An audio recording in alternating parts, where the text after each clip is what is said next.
Hello, my name is Jaleesa Johnson, and today I will present my classroom management plan. What is a classroom management plan? So basically, a classroom management plan is a plan so that teachers and educators they can effectively structure their classroom so that kids can get the optimal learning that they need, but also to establish order. And create a very structured environment for kids to learn, grow, and create a positive space for them to minimize distractions, but to maximize the most effective learning environment for their class. Classroom management philosophy.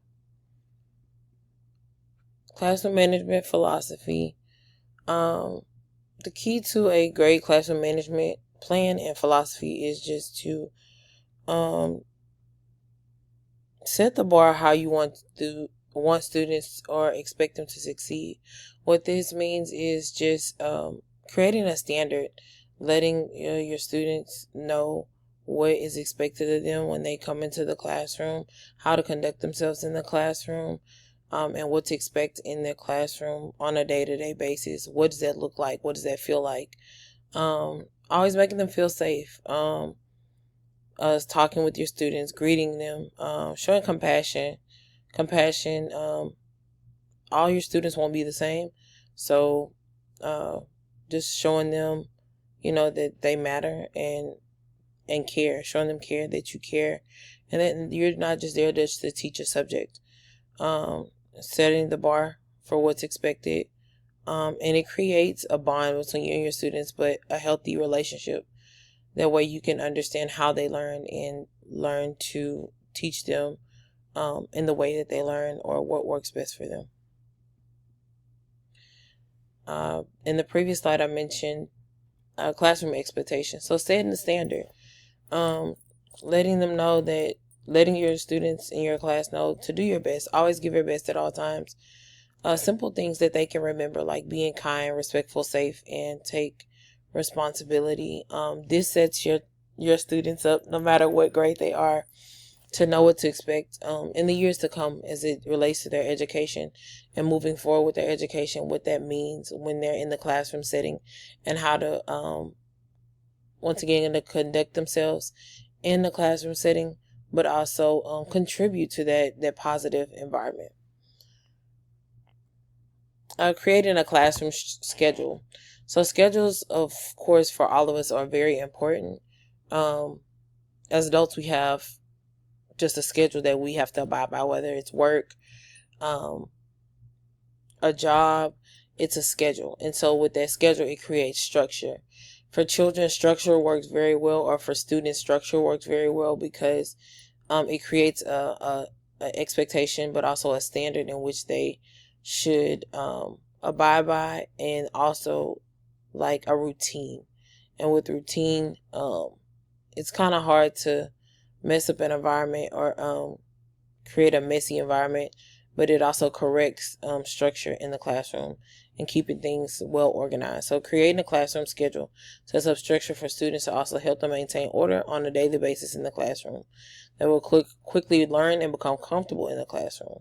So like times for arrival, a departure, a mental break, just a few moments to take a breath, bathroom breaks and things of that nature.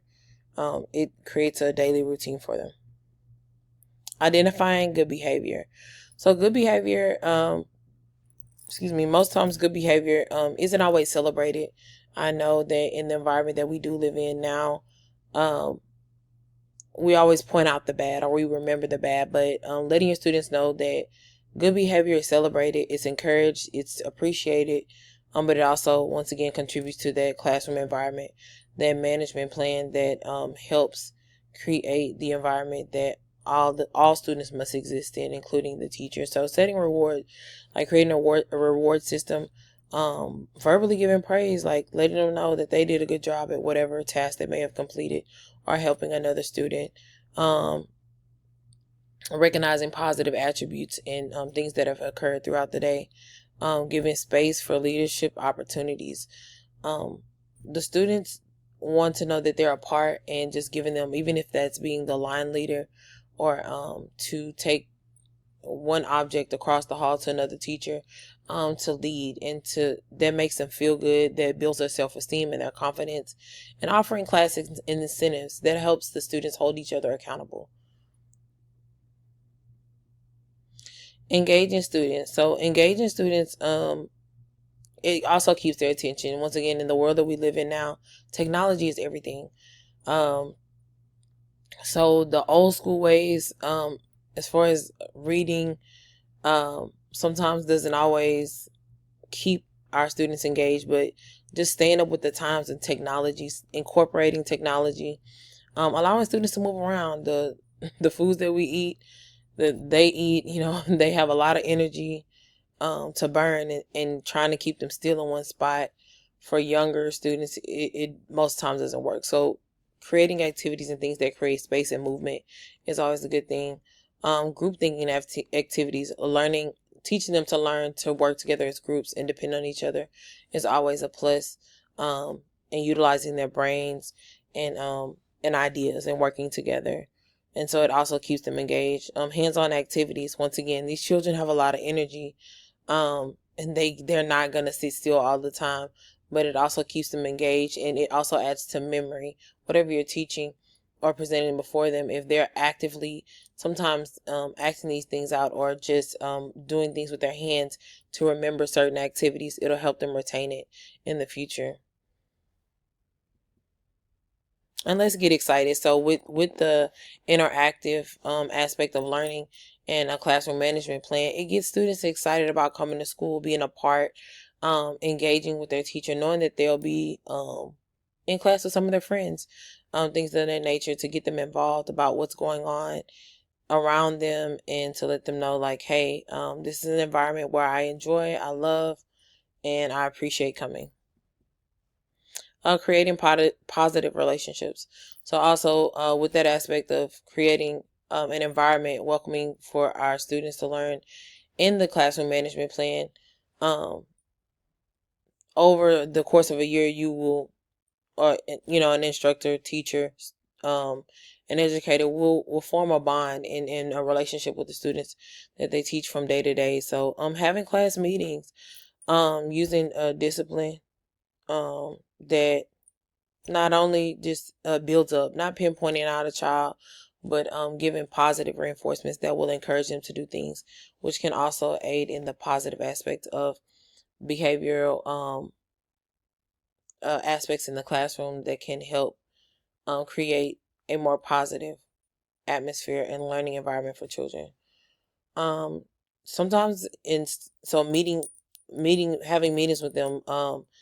Start the day with a good morning greeting. Students, not every child comes from a great home, but that one teacher or instructor taking their time to greet them can make a world of difference.